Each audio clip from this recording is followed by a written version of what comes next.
내용을 좀 이렇게 보도록 하겠습니다. 지난 시간에 제 1장의 내용에 보여서 1절부터 4절까지 제가 교재를 했었는데 너무 오래돼서 1절은 첫인사라고 말씀드렸습니다. 근데 다른 서신서하고 좀 다른 점이 이 데살로니가 교회는 어디 안에 있다라고 이렇게 표현이 되어 있는 것이 있는데 그것은 바로 1절에 보시면 하나님 아버지와 주 예수 그리스도 안에 있는 교회가 바로 데살로니가 교회라는 것을 언급하고 있다는 것을 제가 말씀을 드렸습니다. 굉장히 많은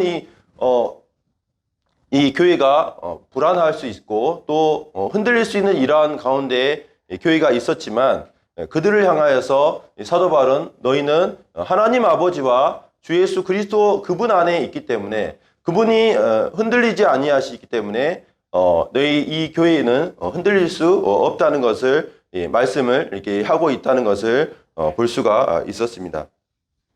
그리고 이제 2절부터 5절까지 말씀은 복음을 듣게 된 이 데살로니가 성도들이 어떠한 삶을 살았는지 그 부분에 대해서 감사하는 내용으로 그들을 끊임없이 기억할 수밖에 없었고 그들로 인해 그들의 변화된 이러한 삶에 대해서 감사하는 이러한 내용이 이제 이 데살로니가 전서 1장 전반부에 나와 있습니다. 그래서 여기 4절의 말씀을 다시 한번 보시면 하나님의 사랑하심을 받은 형제들아 너희를 택하심을 아노라. 사도 바울은 이제 그들의 변화된 믿음의 역사와 사랑의 수고와 소망의 인내에 이와 같은 삶들을 사는 그들을 보면서 정말로 너희는 하나님의 사랑을 받은 형제들이구나. 너희들은 주님의 하늘의 부르심을 받은 그 어떤 형제들이라는 것을 이 사도 바울은 말하게 되고 또 너희는 바로 그와 같은 모습들을 보게 될 때 정말로 너희는 하나님의 택하심을 입은 이와 같은 성도라는 것을 이 사도 바울이 알겠다고 말하고 있는 것을 볼 수가 있습니다. 형제자님들께서도 이 고린도후서나 이런 말씀을 보시면 너희가 믿음에 있는가 너희 자신을 시험하고 확증하라는 말씀을 사실 고린도 성도들에게는 하고 있는 것을 우리가 볼 수가 있는데 반면에 이 데살로니가 전서에 이와 같이 뚜렷한 그들의 마음 가운데 내면에서부터 변화된 이러한 모습을 사도 바울은 듣게 되었을 때 그들이 정말로 하나님의 택하심을 입고 하나님의 사랑을 받은 형제라는 것을 분명하게 이렇게 이야기하고 있는 것이 참 대조적인 이러한 모습인 것을 볼 수가 있습니다. 우리의 정말 구원받기 전의 모습은 어떠했습니까? 우리가 구원받기 전의 모습은 항상 자기 중심적인 이와 같은 죄성 가운데 우리가 살아가고 있는 이러한 모습이 사실 저희의 삶입니다. 그런데 정말 우리가 주님을 믿게 되었을 때 이제 더 이상은 내 자신에게 매여 있고 나를 중심적으로 생각하는 이러한 삶이 아니라 우리가 복음을 듣고 주님을 영접하게 되었을 때 우리에게 나타난 변화들은 바로 나를 떠나서 바로 외부를 향하여서 우리의 시선이 돌아가는 것을 알 수가 있습니다. 먼저는 살아계신 그 하나님을 향하여서 우리의 믿음의 눈이 들리게 되고 그분과 관계를 맺고 그분의 뜻을 따라서 살고자 하는 이러한 마음이 우리 마음 가운데 찾아오게 된다는 것입니다. 또 다른 사람들이 보이고 다른 성도들을 향하여서 또 우리의 시선이 돌려지게 되고 다른 성도들의 사랑의 관계를 맺는 이러한 변화가 우리 가운데 찾아오게 된다는 것입니다. 또한 우리의 미래를 향하여서 눈을 내다보게 되면서 장차 다시 오실 우리 주 예수 그리스도에 대한 이러한 소망 가운데 우리가 잠시 어려움은 직면할 수 있지만 그러한 가운데서도 인내하면서 그분을 바라보며 살아갈 수 있는 이러한 변화가 우리 가운데 찾아오게 된다는 것입니다. 형제자매들의 마음 가운데 참 이와 같은 것들이 있다는 것, 이것이 바로 우리가 하나님의 사랑을 받은 형제라는 것이고 택함을 받은 이와 같은 것인 것을 이제 사도 바울이 동일하게 데살로니가 성도들에게 하고 있고 또 감사한다고 이야기를 하고 있습니다. 그 내용 가운데 이제 5절의 말씀을 오늘 이제 좀 살펴보겠습니다. 자, 5절 말씀을 제가 다시 한번 읽도록 하겠습니다. 네, 5절은 이는 우리 복음이 너희에게 말로만 이른 것이 아니라 또한 능력과 성령과 큰 확신으로 된 것임이라. 우리가 너희 가운데서 너희를 위하여 어떤 사람이 된 것은 너희가 아는 바와 같으니라. 5절의 말씀에 서두에 이는이라는 단어를 사용하고 있습니다. 이는 너희가 하나님의 사랑을 받고 택하심을 받아 변화되는 이와 같은 삶을 살게 된 그 이유는 무엇이냐라고 지금 말하고 있는 것입니다. 너희가 어떻게 그와 같은 놀라운 변화를 갖게 됐냐? 이는 그 이유는 무엇이냐? 바로 그 이유는 우리 복음이 너희에게 이르렀기 때문이라고 말하고 있습니다. 그래서 그 사도 바울이 전해줬던, 사도 바울과 실라와 디모데가 전해줬던 그 복음이 너희에게 이르렀기 때문에 너희가 그와 같은 놀라운 변화의 삶들을 살게 되었고 하나님의 택하심을 받았다고 사도 바울이 지금 말하고 있습니다. 그러면서 너희에게 이른 것은 네 가지 요소들로 이렇게 표현을 하고 있는 것을 볼 수가 있는데, 이는 우리 복음이 너희에게 말로만 이른 것이 아니다고 먼저 말하고 있습니다. 사도 바울은 이 데살로니가 성도들에게 복음이 전해졌는데 먼저는 첫 번째로 말로 그들 가운데 이르렀다고 말하고 있습니다. 우리 성도님들 모두가 우리는 아무것도 하지 않아도 하나님께서 구원할 사람을 마땅히 구원하실 것이라는 이러한 생각을 우리는 하지 않습니다. 그래서 복음을 전하지 않는 이러한 믿음을 갖고 있지는 않습니다.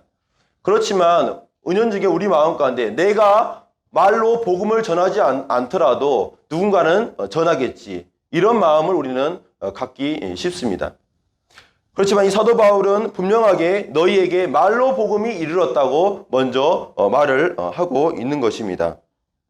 하나님께서는 우리가 말로 복음을 전해야만 그 복음이 전해진다고 하나님께서는 말씀을 하고 있습니다.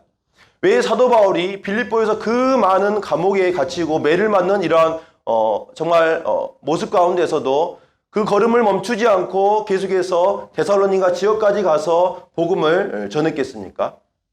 그 이유는 바로 그가 말로 복음을 전하지 않으면, 그가 힘들지만 그 가운데서도 나아가서 복음을 전하지 않으면 그들이 복음을 들을 수 없고 그들이 하나님의 은혜를 입을 수 없기 때문이라는 것을 사도 바울이 너무나 잘 알았기 때문입니다.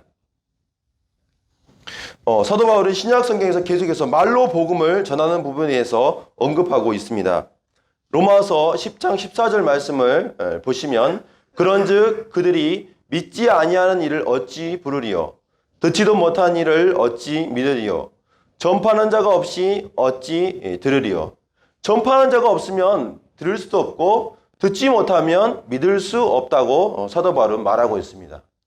또 골로새 성도들에게 기도 부탁을 하는데 그리스도의 비밀을 말하게 하시기를 구하라고 기도 부탁을 하고 있고, 내가 마땅히 할 말로써 이 비밀을 나타내리라고 말하고 있습니다. 우리는 우리의 말로써 우리가 먼저 들은 이 복음을 말을 하게 될 때 하나님께서는 역사하실 수 있고 하나님께 그 도구로 이용할 수 있다는 것을 사도 바울은 지금 현재 이렇게 말하고 있습니다. 복음은 말로 전한다고 해서 그 사람이 반드시 구원받는 것은 아닙니다. 그렇지만 반드시 말이 필요하다고 하는 것입니다. 사도 바울이 5절의 말씀에서 우리 복음 너희에게 말로만 이른 것이 아니라, 근데 말로 먼저 전해져야 한다는 것을 보게 됩니다. 복음에 대한 지식이 구원에 이르지 않는다는 것을, 반드시 구원을 이루지 않는다는 것을 말씀 중에서 제가 제 형의 이야기를 잠깐 하도록 하겠습니다.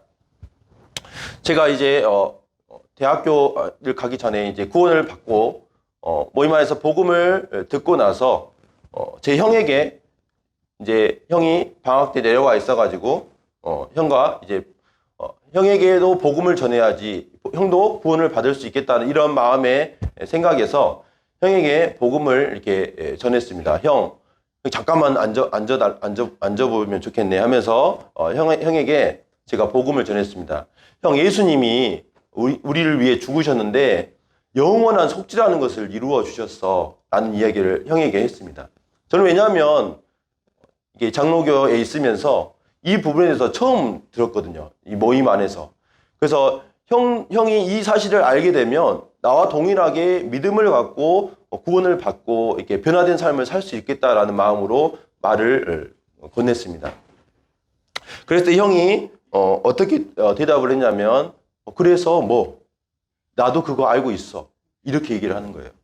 나도 알고 있다는 것을 이야기를 했습니다. 저는 굉장히 충격을 받아서 그럼 형도 당연히 이게 나처럼 변화된 이러한 모습의 삶들을 살겠구나라고 생각했는데 형이 대답하는 그런 모습과 또 형이 살아가는 이러한 삶들을 보게 될 때 형이 이 교회에서 성경 공부를 통해서 지식적으로는 이 영원한 속죄, 예수님께서 과거, 현재, 미래의 모든 죄를 용서하셨다는 것을 듣긴 했지만 말로는 들었지만 그 마음 가운데 내면에 정말 변화된 이러한 모습은 없는 것을 제가 보게 되었습니다. 그래서 정말 사도 바울이 지금 현재 이 5절의 말씀을 하는 이유는 너에게 전해진 이 복음이 역사된 것은 어떤 사람의 말로 인해서 된 것이 아니라 전적으로 하나님의 은혜가 하나님께서 역사하심으로 너희에게 복음이 이르렀다는 것을 지금 이렇게 이야기를 하고 있는 것을 보게 됩니다. 그러면서 이제 너에게 말로만 이른 것이 아니라 어떤 것으로 이렇게 이르게 되는지 세 가지 요소를 말하고 있습니다. 여기 말씀을 보시면 또한 능력과 성령과 큰 확신으로 된 것임이라 라고 말하고 있습니다. 바울은 그들에게 전해진 복음이 능력과 성령과 큰 확신으로 되었다고 말하고 있습니다. 먼저 능력으로 되었다고 말하고 있는데 이 능력이라는 것은 우리가 로마서에 내가 복음을 부끄러워하지 아니하노니 이 복음은 모든 믿는 자들에게 구원을 주시는 하나님의 능력이 된다고 말하고 있습니다. 이 복음 자체에 사람의 어떤 말로 변화시킬 수 없는 하나님의 이 말씀의 능력이 있기 때문에 이 사도 바울은 근본적으로 사람을 변화시키는 그 능력이 복음 안에 있다는 것을 먼저 이렇게 말하고 있는 것입니다. 지금 이 데살로니가 성도들이 변화될 수 있었던 그 이유는 하나님의 말씀의 능력으로 그들 가운데 이르렀기 때문에 되었다고 말하고 있습니다. 다음으로 능력과 성령으로 되었다고 말하고 있습니다. 성령으로. 사도 바울은 내가 너희 가운데 거할 때에 약하고 두려워하고 심히 떨었노라. 내가 내 말과 내 전도함이 설득력 있는 지혜의 말로 하지 아니하고 다만 성령의 나타나심과 능력으로 하여 너희 믿음이 사람의 지혜 있지 아니하고 다만 하나님의 능력이 있게 하였노라 라고 고린도전서에 말하는 것이 있습니다. 그래서 그들 가운데 그들에게 복음이 이르렀는데 말로만 이른 것이 아니라 성령님의 나타나심과 능력으로 이와 같이 전해졌고 그들 가운데 말씀이 깨달아졌다고 말하고 있는 것입니다. 성령님께서 그들 가운데 마음을 여셔서 주님을 바라보게 하시고 믿게 하셨다는 것입니다. 동일하게 우리 가운데도 우리가 어떻게 복음을 순수하게 받아들이고 마음을 열어서 주님을 영접할 수 있었냐? 그것은 바로 성령님께서 우리 가운데 역사하셨기 때문이라는 것입니다. 그 다음에 큰 확신으로 되었다고 말하고 있습니다.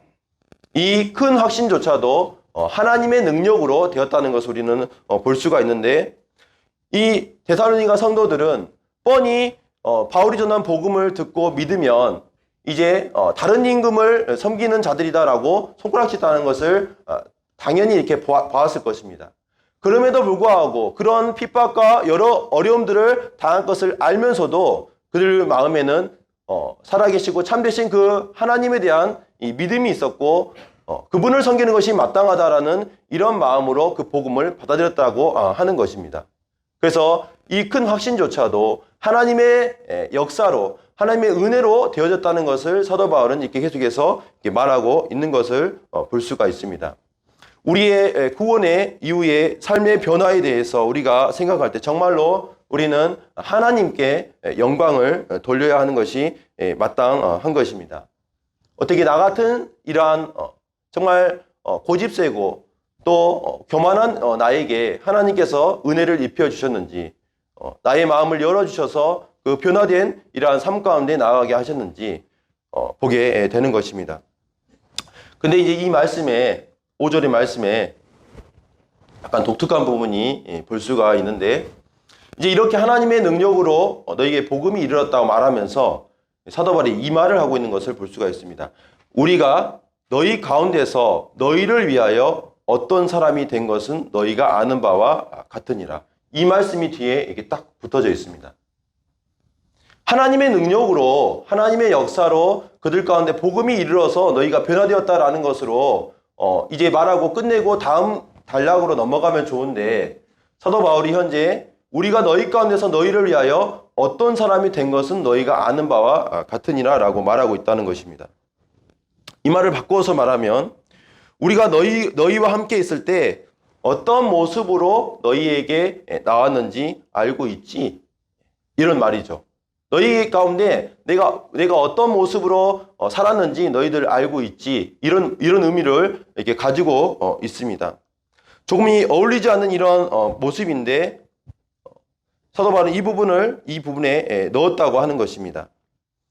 그것은 하나님의 복음의 능력이 나타나는데 누구를 통해서 증거되느냐에 따라서 그 능력이 나타나기도 하고 나타나지 않는다고 하는 이러한 부분들을 우리는 볼 수가 있는 것입니다. 제가 한 가지 이제 실례이긴 한데 사례를 하나 말씀을 드리겠습니다. 이병장이십니다. 이병장. 이병장이라는 이 사람은 구원받은 그리스도인이었습니다. 이병장이 이제 부대 생활을 하다가 자살 충동이 있는 후임에게 복음을 이렇게 전해 주었습니다. 그때 감사하게도 이 복음을 들은 이 후임이 마음이 낮아져서 주님을 이렇게 영접해서 이렇게 구원을 받게 되었습니다. 그런데 어느 날 이 후임이 뜬금없이 이 이병장에게 와서, 이병장님, 사실은 제가 예전에 박 소대장님한테 예수님 이야기를 많이 들었습니다 라고 하는 것이었습니다. 깜짝 놀란 이병장이 후임에게 이런 얘기를 합니다. 그런데 너 왜 박 소대장님이 이야기해 줄 때 예수님을 믿지 않고 내가 전해줄 때 믿었니? 라고 물어보았습니다.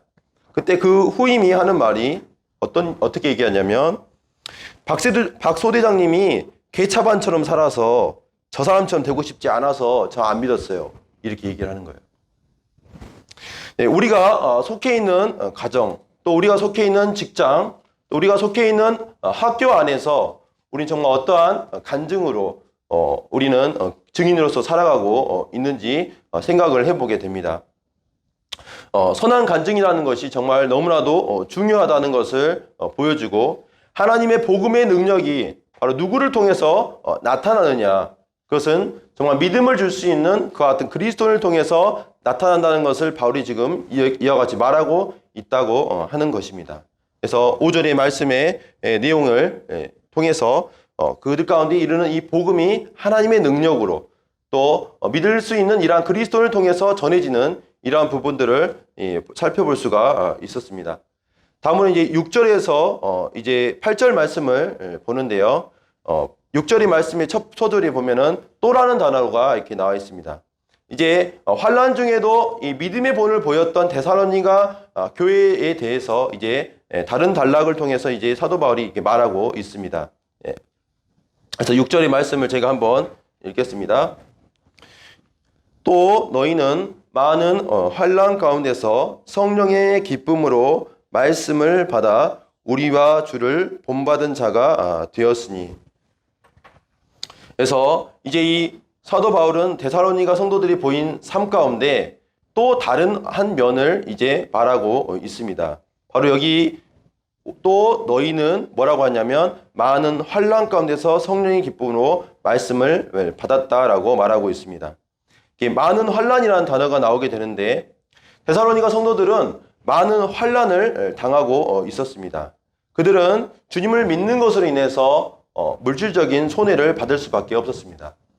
왜냐하면은 그때 당시에 이미 굳어져 있는 이런 체제 자체가 우상 숭배를 하지 않으면 뭐 물건을 사거나 팔 수도 없었고, 또 우상 숭배와 관련돼서 뭐 가업 구조도 다 그렇게 돼 있었고, 또 사람들과의 관계가 전부 다 이런 우상 숭배하는 거하고 다 연결이 돼 있었던 겁니다. 그렇기 때문에 그들이 살아계시고 참되신 이 하나님을 발견하고 하나님 앞에 이제 하나님만을 섬기겠다고 돌아섰을 때 그들은 당연히 사람들로부터 고립될 수밖에 없었고 많은 환난의 이러한 상황 가운데 있을 수밖에 없었습니다. 그런데 그들이 그 가운데서도 성령의 기쁨으로 말씀을 받았다고 성경은 말하고 있습니다. 성도님들도 정말 우리가 처음 복음을 받아들였을 때 어떠하였습니까? 정말 상황이랑 여러 가지 형편들은 우리가 변함이 없었지만, 그런 것들이 변함은 없었지만, 우리가 성경을 열고 주님께서 나에게 베푸시는 그 은혜들을 발견할 때마다 그 성경의 구절들의 밑줄을 그어가면서 주님께서 나를 위해서 어떤 은혜를 베풀어 주셨는지 주님의 사랑을 기억하면서 마음 가운데 정말 주님이 주시는 이러한 기쁨이 있지 않았습니까? 그래서 그러한 어려움이 되지 않는 이러한 상황이 우리의 삶 가운데 있었던 것을 생각해 볼 수가 있습니다. 데살로니 성도들은 이와 같이 그런 많은 환난 가운데 있었지만 정말 주님의 말씀을 붙잡으면서 그들이 그 기쁨으로, 주님 주시는 기쁨으로 그 가운데를, 그 상황을 견디어 나아갔던 이런 모습을 볼 수가 있습니다. 특별히 여기 이제 이 뒷부분의 말씀에 성령의 기쁨으로 말씀을 받아서 이제 본받는 자가 되었다는 표현이 있는데요. 우리와 주를 본받은 자가 되었다라고 말하고 있습니다. 우리와 주를 본받은 자가 되었다. 근데 뭔가 좀 이상하지 않습니까? 먼저 누구를 본받아야 되죠? 주님을 먼저 본받아야 되잖아요. 근데 데살로니전서의 말씀에는 사도 바울 일행을 먼저 본받았고 그 다음에 주님을 본받았다고 이와 같이 말하고 있는 것을 볼 수가 있습니다. 그래서 이 부분이 잘못된 것이 아니냐 이러한 이야기를 하는 사람들이 있는데, 이 부분은 데살로니가 성도들의 입장에서는 정확한 표현이 되는 것입니다. 왜냐하면 이 데살로니가 성도들은 먼저 주님을 보지 못했고 그들 가운데 나와서 자기가 천막을 짜며 수고하면서도 그들이 받았던 복음을 사람들에게 전하는데 마음을 두었던 이 사도 바울의 이러한 모습들을 보면서 주님의 모습을 나중에 보게 되었던 것입니다. 그래서 우리라는 단어를 먼저 쓰고 그 다음에 주님을 본받게 되었다는 것입니다. 그런데 이 말씀을 보면서 생각하게 되는 것은 이 데살로니가 성도들은 우리만 본받은 게 아니었습니다.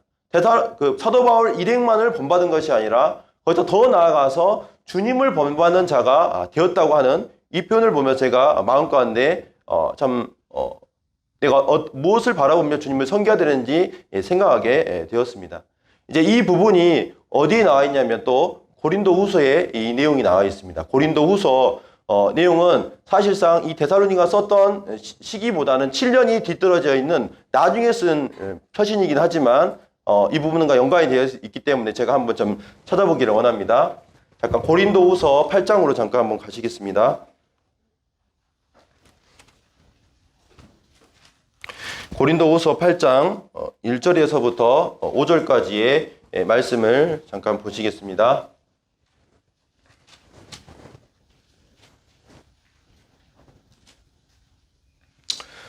이 말씀은 이 고린도 성도들에게 이제 예루살렘의 어려움을 도와주기 위해서 이 연보에 관한 이러한 부분들을 언급할 때 이제 이 마게도냐에 있던 교회의 성도들의 본을 이렇게 말해주고 있는 부분인데요. 8장 1절부터 제가 5절까지 제가 읽겠습니다. 형제들아, 하나님께서 마게도냐 교회들에게 주신 은혜를 우리가 너희에게 알리노니. 여기 마게도냐 교회는 빌립보 교회도 들어가 있고 그 다음에 여기 지금 우리가 보고 있는 데살로니가 교회도 포함이 되어 있습니다. 그래서 이 마게도냐 교회들에게 주신 은혜를 우리가 너희에게 알리노니. 2절, 환난의 많은 시련 가운데서 그들의 넘치는 기쁨과 극심한 가난이 그들의 풍성한 연보를 넘치도록 하게 하였느니라. 그러니까 그들이 어려운 중에서도 풍성한 연보를 했다는 것을 이렇게 말하면서요. 3절, 내가 증언하노니 그들이 힘대로 할 뿐 아니라 힘에 지나도록 자원하여 이 은혜와 성도 섬기는 일에 참여함에 대하여 우리에게 간절히 구하니, 우리가 바라던 것뿐만 아니라 그들이 먼저 자신을 주께 드리고 또 하나님의 뜻을 따라 우리에게 주었도다. 여기 데살로니가 성도들이 어떻게 그러한 극심한 가난 가운데 있으면서도 풍성한 연보를 할 수 있었는지 그 이면의 내용들을 이제 사도 바울이 지금 말하고 있는 내용인데요. 그들이 힘대로 할 뿐 아니라 힘에 지나도록 자원했다라고 하면서 5절의 말씀을 보시면요. 우리가 바라던 것뿐만 아니라 그들이 먼저 자신을 주님께 드리고 주님 앞에서 그 일을 행했다는 거죠. 또 하나님의 뜻을 따라 사도 바울의 어떤 말에 따라서 한 게 아니라 하나님의 뜻이 무엇인지에 대해서 분별하고 그 뜻을 쫓아서 행했다고 지금 말하고 있는 것입니다. 그러니까 사도 바울의 어떠한 액수를 이야기했을 수도 있고 하는데, 근데 이 데살로니가 성도들은 그냥 사도 바울의 그러한 말했던 그런 눈치를 보면서 이게 행했던 것이 아니라 그들은 더 나아가서 주님을 바라보고 나를 구원해 주신 나의 주인이 되신 주님 앞에 자신을 내어드리고 그분의 뜻을 쫓아서 이 연보를 동참했던 이러한 모습을 볼 수가 있는 것입니다. 우리 자신도 우리가 믿음의 초기에는 우리의 인도자 되시는 또 나에게 복음을 전해줬던 또 앞선 형제님들을 통해서 우리는 우리가 주님을 이렇게 배우는 것을, 섬기는 것을 배울 수 있습니다. 더 나아가서 우리는 계속해서 이제 주님을 바라보고 주님의 어떠하심을 바라보면서 또 주님이 하신 말씀을 개인적으로 바라보면서 주님을 본받는 자가 되어야 한다는 것을 이 말씀을 통해서 우리는 볼 수가 있는 것입니다. 그 다음에 이 7절 말씀을 이제 보도록 하겠습니다. 7절. 그러므로 너희가 마게도냐와 아가야에 있는 모든 믿는 자의 본이 되었느니라. 그러므로라고 말하고 있습니다. 그들이 자기 사도 바울만을 바라본 것이 아니라 주님을 바라보고 이제 주님을 본받는 자가 되었을 때 많은 환난 가운데 있었음에도 불구하고 그들이 주님을 바라보게 되었을 때 7절의 말씀에 그러므로라고 말하고 있습니다. 그렇게 하였을 때 너희는 어떤 사람이 되었냐면 너희가 마게도냐와 아가야에 있는 모든 믿는 자의 본이 되었다고 성경은 말하고 있습니다. 우리는 이 말씀을 이렇게 보면서 정말 우리 가운데 여러 가지 어려움들이 있을 수 있습니다. 우리 삶 가운데 찾아오는 여러 가지 힘든 점들이 있을 수 있습니다. 자녀에 관련된 어려움이 있을 수 있고 또 물질적인 어려움들이 있을 수 있고 내가 주님을 섬기는 데 있어서 겪게 되는 여러 가지 힘겨운 것들이 우리 삶 가운데 날마다 찾아올 수 있다고 하는 것입니다.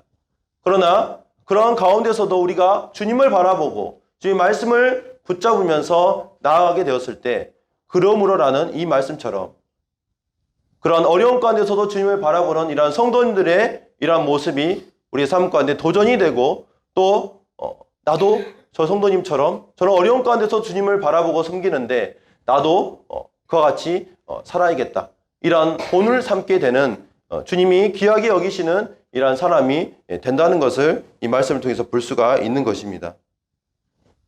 그리고 이제 8절의 말씀을 보겠습니다. 8절. 주의 말씀이 너희에게로부터 마게도냐와 아가야에만 들릴 뿐 아니라 하나님을 향하는 너희 믿음의 소문이 각처에 퍼졌으므로 우리는 아무 말도 할 것이 없노라.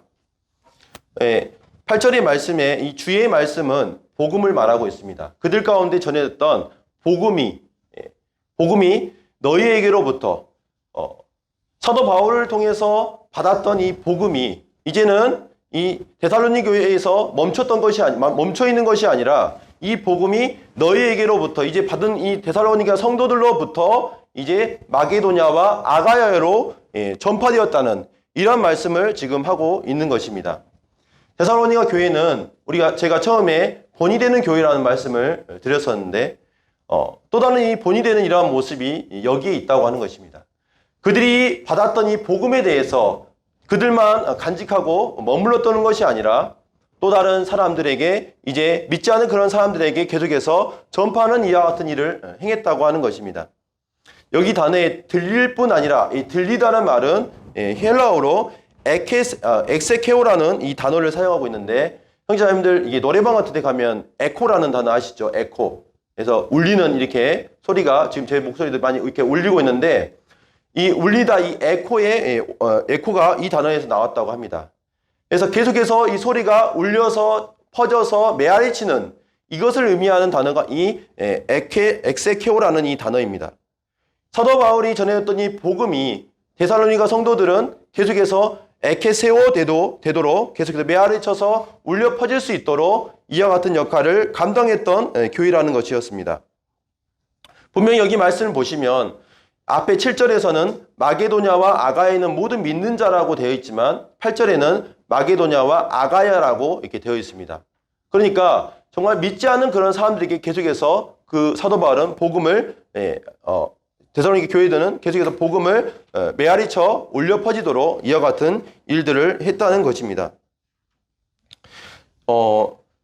제가 이제 얼마 전에 주일학교에서 이제 기도 가운데 노방전도를 다 이렇게 교육적으로 강구를 했는데 주일학교에서 백운초등학교로 이제 노방전도를 갔었습니다.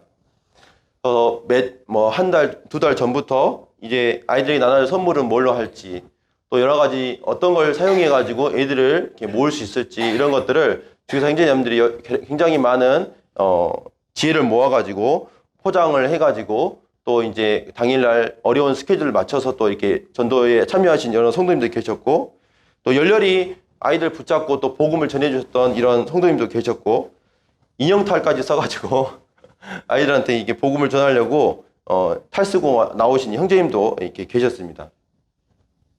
그래서 이제 지난주에 이제 초천잔치를 이렇게 했는데 몇 명이 왔습니까? 아신가요? 예, 백운초에서 아무도 초천잔치에 이렇게 오는 사람은 없었습니다. 다만 이 한 자매님의 동네 아이들, 우리 자매님께서 동네 평상시에 이렇게 잘 관계를 맺었던 아이들 2명이 이렇게 나오게 되었습니다.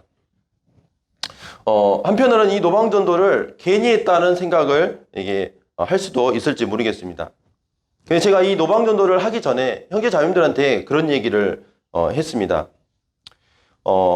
우리가 무엇이라도 하면 우리가 하는 방법대로 하나님이 역사하지 않으셔도 우리가 하는 방법대로 하나님이 역사하지 않으실 수도 있지만 반드시 우리가 이렇게 노방전도를 하게 되면 다른 방법으로 하나님이 영혼들을 붙여주실 거다고 이야기를 했습니다.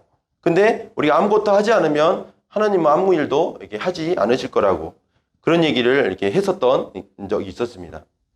그래서 저는 이제 자매님께서 이렇게 그 아이를 데리고 왔을 때 정말 그런 마음이었습니다. 비록 백운초등학교에서는 아무 애들 오지 않았지만 주님께서는 또 다른 방법을 통해서 이와 같은 일들을 이루어 주시는구나 하는 것들을 보게 되었습니다. 제가 이제 시간이 좀 있어서 시간이 좀 이렇게 없긴 한데 잘 아시는 분일 수도 있습니다. 한 분을 제가 소개를 해드리는데요. 이분이 누구냐면 프랭크 제너라는 분입니다. 이 남자분을 가리키고 있습니다. 그 옆에는 이제 와이프 되시는 분인데요. 호주 시드니의 조지가에 이렇게 하루도 빠짐없이 40년 동안 그 한복판의 길거리에서 항상 2가지 문장을 이렇게 사람들에게 외쳤던 분이에요. 뭐라고 했냐면 구원 받으셨습니까? 지금 죽어도 천국에 갈 수 있습니까? 그러니까 만나는 사람들한테 이 얘기를 계속 하는 겁니다. 구원 받으셨습니까? 지금 죽어도 천국에 갈 수 있습니까? 이거를 40년 동안 매일 이제 전도를 한 사람이었습니다. 그래서 매일 하루에 10명에게 전도하기로 하나님한테 서원을 했고 이 사람이 그렇게 해왔습니다. 근데 이 40년 동안 한 명도 당신이 전해준 이 복음 때문에 제가 주님을 믿게 되었습니다 라는 말을 해준 사람이 단 한 명도 없었다고 합니다. 그래서 이 사람은 아무런 열매가 없는 난 열심을 했을 뿐이다 라고 하면서 낙심을 하고 이제 나중에는 치매에 걸려서 이제 이렇게 전도 활동을 더 이상 못하게 되는 대장암으로 이렇게 돌아가시게 됐는데 근데 죽음을 앞두고 있을 때 영국의 한 목사님 프랜시스 딕슨이라는 이 목사님이 이 노인에게 찾아왔습니다. 그리고 그간 자신이 3년 동안 경험한 일들을 이제 노인에게 말을 해줬는데 어느 날 교회에서 이제 말씀을 전하고 나서 있는데 한 사람이 제가 간증을 하고 싶습니다. 목사님 하니까 목사님이 그러면 3분 안에 끝내십시오 하고 3분 동안 이제 나와서 이 간증을 했는데 자기가 호주 시드니의 한 도시에서 어느 노인이 전도하는 것을 듣고 영국으로 이렇게 돌아왔는데 그 구원 받으셨습니까? 지금 죽어도 천국에 갈 수 있습니까?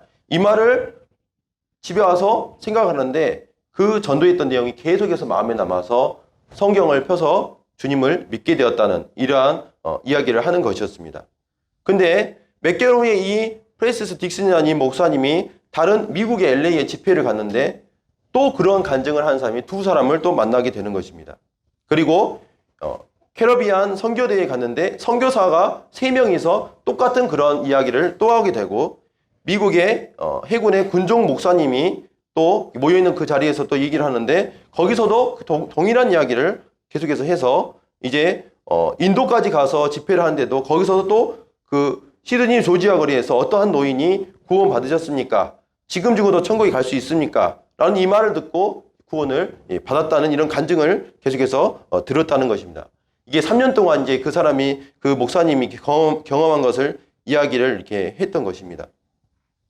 이 프랭크 제너는 이 노인은 40년 동안 아무 열매 없이 주님을 만날 것을 이제 생각하면서 염려하고 있었는데, 이제 그 소식을 듣고 내가 했던 이 전도가 내가 아무 열매 없는 열심이 아니라 주님께서 이와 같이 역사하셨구나는 것을 알고 뜨겁게 눈물을 흘리면서 감사를 드리고 2주 후에 이제 주님 나라에 갔다는 이러한 간증의 내용이었습니다. 어쩌면 우리가 복음을 전하는데 당장에 어떠한 일들이 일어나지 않을지도 모릅니다. 그렇지만 이 데살로니가 성도들이 그들이 유창하게 복음을 전하지 못했어도 계속해서 이런 메아리치는 이 복음에 전하는 이러한 일들을 하는 이러한 모습들에 대해서 성경은 기록하고 있고, 정말 주님께서 이와 같이 역사하고 있음을 우리가 볼 수가 있습니다. 그리스도인의 순종하는 그리스도인의 이 삶을 4가지로 이렇게 균형 잡힌 삶을 살아야 한다는 것을 이렇게 이야기를 하고 있는데, 많이 이거 한번 보셨죠? 그리스도인은 이러한 삶을 살 때 건강한 삶을 살 수 있다고 합니다. 또 수레바퀴가 잘 굴러갈 수 있는 것처럼 우리 신앙생활도 정상적으로 굴러갈 수 있다고 합니다. 여기 기도는 호흡이라고 많이 비유하고, 말씀은 영의 양식이라고 얘기를 합니다. 그래서 숨을 쉬지 않고 우리가 살 수 없고, 우리가 먹지 않고 살 수 없듯이 우리가 기도하고 또 성경을 읽어 나아갈 때 우리는 건강한 삶을 살 수 있다는 겁니다. 근데 또 한편으로 우리가 교제를 갖다가 쉼이라고 많이 표현을 합니다. 성도들 간의 교제를 통해서 우리는 쉼을 누립니다. 또 반면에 증거라는 것은 운동이라고 많이 비유를 합니다. 교제를 하게 되는, 우리가 많이 먹고 숨도 잘 쉬고 잘 쉬는데, 잘 쉬면서 이게 있는데 이 사람이 과연 건강한 삶을 살 수 있겠습니까? 잘 먹고 숨도 잘 쉬고 또 편하게 쉬기만 하면 절대로 건강한 삶을 살 수 없습니다. 반드시 운동을 해야만 우리는 건강한 삶을 살 수 있는 것입니다. 정말 이 증거하는, 주님의 복음을 우리가 받은 것을 증거하는 이러한 삶을 살게 될 때 우리는 건강한 이러한 그리스도인의 삶을 또 살 수 있다는 것을 우리가 생각하게 되는 것입니다. 가정의 달을 이제 맞이해서 많이 가족들을 만나게 될 텐데, 정말 우리가 다시 한번 복음을 이렇게 가족들한테 전해보고, 언제 하나님께서 역사하실지 모르는 일이고, 또 그러한 부분들에 우리의 마음을 다시 한번 가다듬는 이런 것이 되었으면 좋겠습니다. 제 3가지 부분으로 이렇게 8절까지 말씀을 교제했는데요. 첫 번째는 우리에게 이른 이 복음이라는 것은 하나님의 역사로 그냥 된 것이 아니라 하나님의 은혜로 우리가 믿게 되었고 주님을 따르게 되는 이러한 일이었다는 것을 통해서 우리는 하나님께 영광을 돌려야 한다는 것을 말씀을 드렸습니다. 또 두 번째는 우리가 여러 가지 환난 가운데 있을 수 있는데, 그런 환난 가운데 데살로니가 교회는 하나님의 말씀을 붙들고 성령이 주시는 그 기쁨 가운데 그 가운데 주님을 바라봤다는 것을 우리는 보았습니다. 우리의 삶 또한 그와 같기를 바라고, 또 이제 이 받은 복음을 우리만 가지고 있는 것이 아니라 계속해서 다른 믿지 않은 자들에게 증거하는 이러한 교회가 데살로니가 교회였다는 것을 보았습니다. 그래서 이제 다음 시간에는 이제 데살로니가서 1장 9절과 10절 말씀에 이제 그들이 가졌던 이 믿음의 내용이 이제 9절 10절에 나와 있는데 그 내용을 이제 함께 좀 살펴보겠습니다. 감사합니다.